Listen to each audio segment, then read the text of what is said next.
Bonjour les amis, alors une nouvelle vidéo pour fêter mes 5000 abonnés. Et oui, mes 5000 abonnés, donc je remercie évidemment tous ceux qui se sont abonnés, ceux qui m'ont suivi depuis le début, les nouveaux abonnés, ça fait extrêmement plaisir d'atteindre ce chiffre. Hein. Voilà, on va essayer de continuer sur la même lancée. Hein. Et pour ce faire, c'est une vidéo juste avant départ en vacances, où je vais d'ailleurs détailler un peu les vidéos qui vont sortir pendant mes vacances. Mais avant cela, on va parler quand même d'un petit sujet, parce qu'un abonné est revenu sur la puissance, on va dire entre guillemets, des GPU PS5, Xbox Series X, mémoire, CPU, tout ça, en disant qu'il avait, voilà, un ami qui avait dit, un ami informaticien qui avait dit que peut-être que la PS5 pourrait tirer son épingle du jeu par rapport à l'Xbox Series X. Alors sans relancer la guerre entre les deux machines, on va essayer de détailler le pourquoi de tout ça. A tout de suite.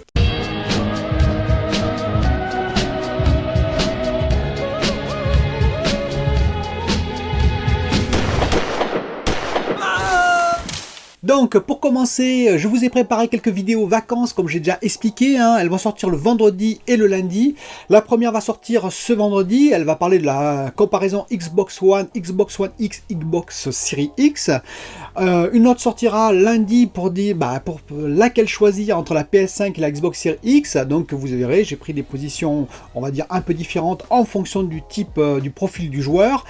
Là, vendredi d'après, je vais parler télévision, et oui, parce que j'ai déjà expliqué, je veux changer de télévision pour prendre une 4K, puisque j'ai une Full HD, et j'ai commencé à m'intéresser un peu à toutes les technologies qui existent, et à différents modèles qui existent, selon un budget que je me suis défini. Va sortir ensuite le lundi d'après, je ne vais pas trop en parler, mais un peu technique sur les télévisions aussi, vous verrez, un peu, voilà, vous verrez.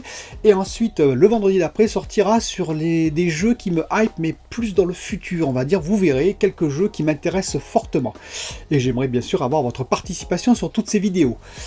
Je voudrais également donner une petite information en passant. Hein. Quantum Error, le studio Quantum Error a précisé voilà, dans un tweet que non, il n'y avait pas de problème avec la PS5. Ils ont fait un jeu en 4K 60 FPS qui n'est même pas encore optimisé et qui tourne entre 65 et 70 FPS. Voilà, donc ça remet un peu les choses au clair, hein, par rapport à Doug Golem. Hein, voilà. Donc c'est pour dire qu'effectivement, selon le type de programmation qu'on fait, bien entendu, les efforts qu'on fait, il n'y aura probablement pas de ray tracing, mais ça ne fait rien. On peut faire du 4K 60 FPS sur la PS5. C'était évident, je l'avais dit depuis longtemps. Et voilà qui est prouvé en tout cas. Alors on va venir maintenant sur mon abonné, hein, donc je ne citerai pas pour éviter que certains se déchaînent sur lui, c'est-à-dire les pros PS5 ou pro Xbox Series X, vraiment les durs, vous voyez, qui voudraient peut-être lui répondre. Non.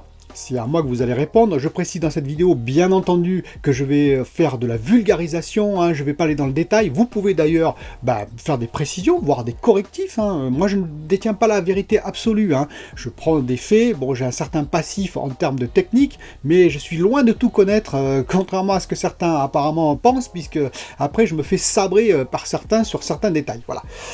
Donc, on va parler en 3 points. Grosso modo, ce que dit son ami, hein, c'est que déjà, certes, il y a moins de core units dans le GPU de la PS5, puisqu'il n'y en a que 36 par rapport à 52 de la Xbox Series X, mais comme il tourne plus vite, à 2,23 GHz, boosté au maximum, hein, par rapport aux 1,825 GHz de la Xbox Series X, potentiellement, ils peuvent être plus efficaces. Alors, qu'est-ce qu'il veut dire par là? Alors, je vais traduire et je vais vulgariser, hein, je vais faire des grands raccourcis. Mais on peut imaginer, par exemple, que vous avez un GPU avec un seul CU, voilà, un seul core unit, mais qui tourne, par exemple, à 10 GHz. Et qui fait donc 10 teraflops, hein. Même architecture entre les cas que je vais prendre. 10 teraflops, voilà, il tourne à 10 GHz. Imaginons qu'à côté, vous avez un autre GPU avec 3 core units, mais qui ne tourne qu'à la moitié, c'est-à-dire à 5 GHz, et chacun font donc 5 teraflops.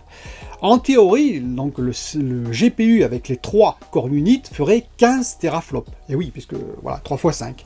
Et l'autre ne ferait que 10 teraflops.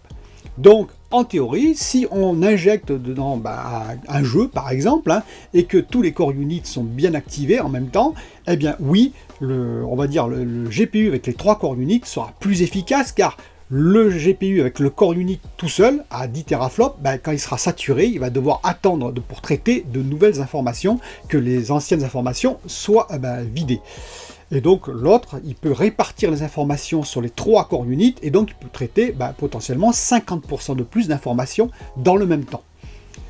Oui, mais, c'est là le mais, c'est-à-dire que si jamais vous avez une mauvaise gestion de la répartition des ressources entre les différents core units, et c'est ça toute la difficulté, eh bien vous pouvez vous retrouver avec un des 3 core units, sur celui qui a 3 core units, complètement saturé, ou alors par exemple à 80% utilisé à 80% et les deux autres à 10% seulement, alors que le core unit tout seul de l'autre GPU serait utilisé à 100%. Et ça veut dire quoi? Ça veut dire que le core unit qui a 80% va utiliser 4 teraflops sur 5 et les deux autres à 10% ça fait 0,5 teraflops, ça va faire 1 teraflop. Ce qui fait qu'en équivalence totale vous auriez que 5 teraflops par rapport aux 10 teraflops d'utiliser, parce qu'il y en a un qui serait, on va dire, plus rempli que les autres, parce qu'il y a une mauvaise répartition, on va dire, des ressources entre les core units. Et s'il y a une mauvaise répartition, effectivement, eh bien là ça peut effectivement ralentir le GPU par rapport à celui qui a moins de core units.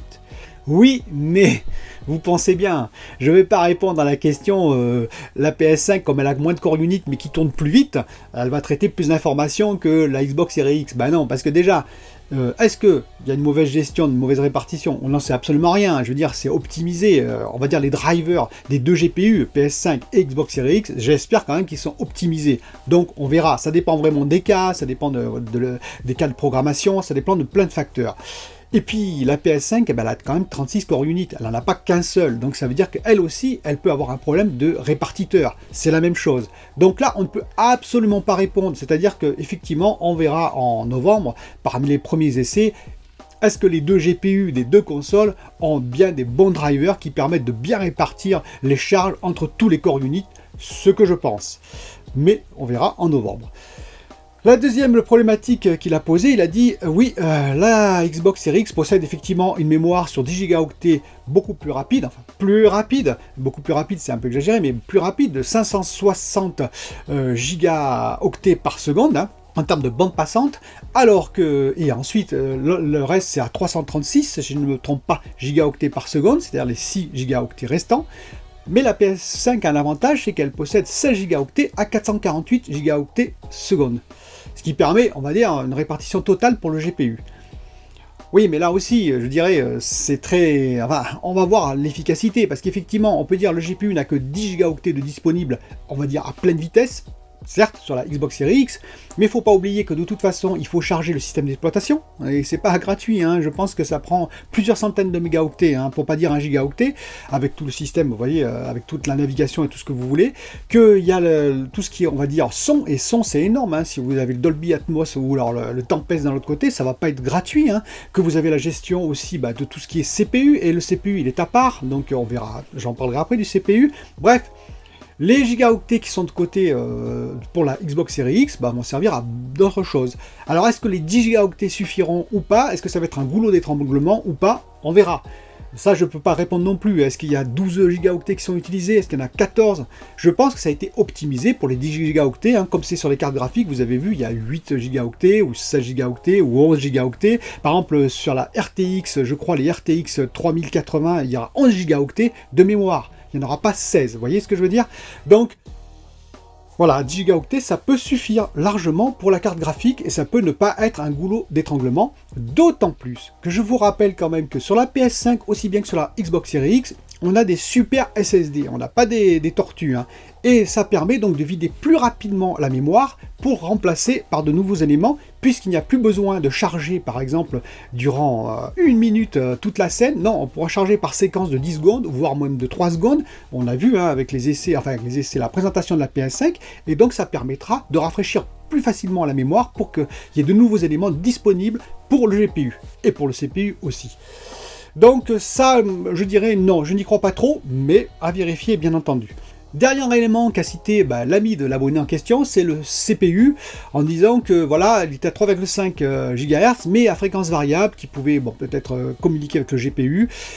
Bon, je rappelle que donc le CPU de la Xbox Series X est à 3,8 GHz, donc c'est des Zen 2 tous les deux. Mais là, je vais prendre position aussi pour dire que, d'après tous les essais qui ont été faits, hein, le CPU ne joue plus beaucoup aujourd'hui par rapport au GPU. C'est-à-dire que c'est vraiment le GPU qui est limitatif. Si vous regardez, en fait, les essais ont été faits où on voit que le CPU arrive à 100%, c'est lui qui ralentit, hein, si on débride les FPS, je précise, lorsqu'on est en basse résolution. Et oui, parce qu'à basse résolution, le GPU, il est tranquille, il peut envoyer toute la patate, comme on dit, hein, et là, c'est le CPU qui doit mouliner toujours la même quantité de données, lui, parce que lui, il va calculer les destructions, les ennemis, il va calculer toutes les interactions que vous faites, et c'est toujours les mêmes choses, par rapport au GPU qui, lui, a une différence avec la résolution. Et donc, cette quantité d'informations, si on accélère le nombre d'FPS, le CPU doit réagir d'autant plus vite. Et donc on a vu que c'est effectivement à basse résolution, c'est-à-dire en Full HD, le CPU qui pouvait limiter, voilà. Mais en 4K, en 4K, on arrive à... Oui, c'est le GPU qui travaille beaucoup plus. Et le CPU devient tranquille. Et c'est là où, effectivement, le CPU n'intervient plus beaucoup. C'est-à-dire que c'est pas lui qui va limiter, c'est vraiment le GPU. Alors oui, il y a certains qui vont me dire, oui, mais la PS5, il y a une communication entre le CPU et le GPU. Peut-être. Mais je ne crois pas, je le dis, hein, après on verra, hein, peut-être qu'un nouveau système, mais je ne crois pas que le CPU fera des calculs pour le GPU. Vous voyez ce que je veux dire? Il est capable peut-être apparemment de décharger une partie de sa fréquence, voilà, pour basculer, c'est surtout pour la température. Vous voyez ce que je veux dire? C'est pour que la température soit régulée dans la PS5, mais il ne fera pas des calculs à la place des corps uniques du GPU, je n'y crois pas beaucoup. Alors tout ça, pour dire quoi? Faut attendre, voilà, faut attendre novembre, faut pas s'affoler. Moi, je le répète, les deux machines seront très très bien, je le dis souvent, hein, mais voilà, je répète encore avant mes vacances. Moi, ce qui m'intéresse, c'est les jeux, quoi. Voilà. Si les jeux tournent très très bien, et Quantum Error, par exemple, il l'a dit, hein, 4K 60 FPS, moi je pense que c'est pas mal sur la PS5. Il y a d'autres exemples sur la Xbox Series X, ce sera pareil. Si les jeux... L'intérieur des jeux, c'est très très bien, parce que du FPS, moi, excusez-moi le terme, hein, mais je m'en fous. Si le jeu n'est pas bien, voilà, si le jeu est très très bien, c'est l'essentiel. Je vous rappelle que j'ai joué à Last of Us 2 en Full HD 30 FPS et que je me suis régalé. Voilà, c'est tout, tout est dit là. Hein. Donc le 4K 60 FPS, c'est juste pour une amélioration visuelle.